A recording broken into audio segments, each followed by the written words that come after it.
Hey, good afternoon. Let's go over today's XBT trading market recap for March 22nd.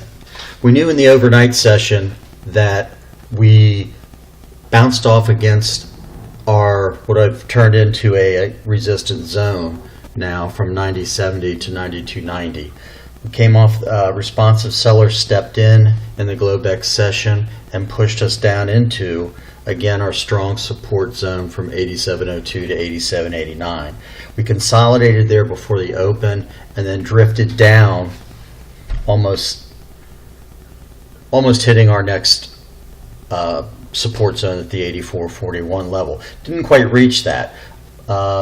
So we bounced again almost to the dollar.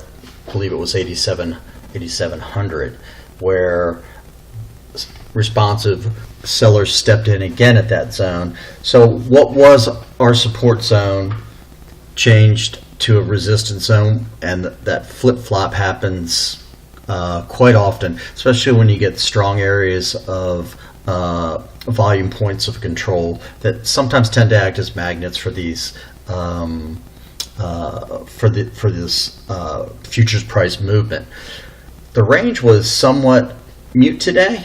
Looking off the top of my head, I'm seeing about a 200-point swing. So as far as trading opportunities today, you may have been able to catch this move off the go to the short, to the downside.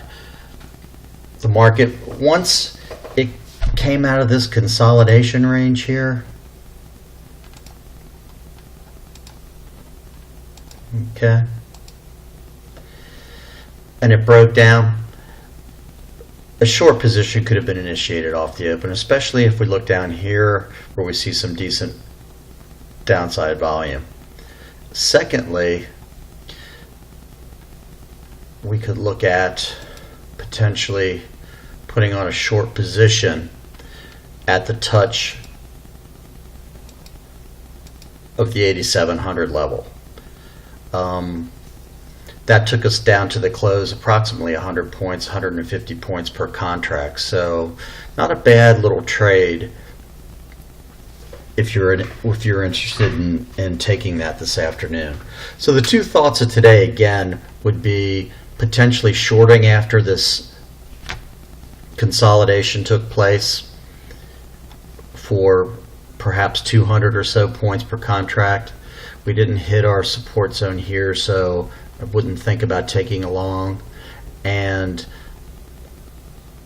once we did hit that 8700 spot, a short could have been taken on there for 100 or so points per contract. We knew that going into the day, the overnight Globex session was bearish. So as of late, both short-term and long-term, both our overnight bias was to the downside, and we were looking to put on perhaps short positions today. So actually we could have taken those two and we would have been in alignment with the longer term time frame. So I hope you all traded well, perhaps took those positions or others, and we'll be back tomorrow morning with the XBT daily trading plan.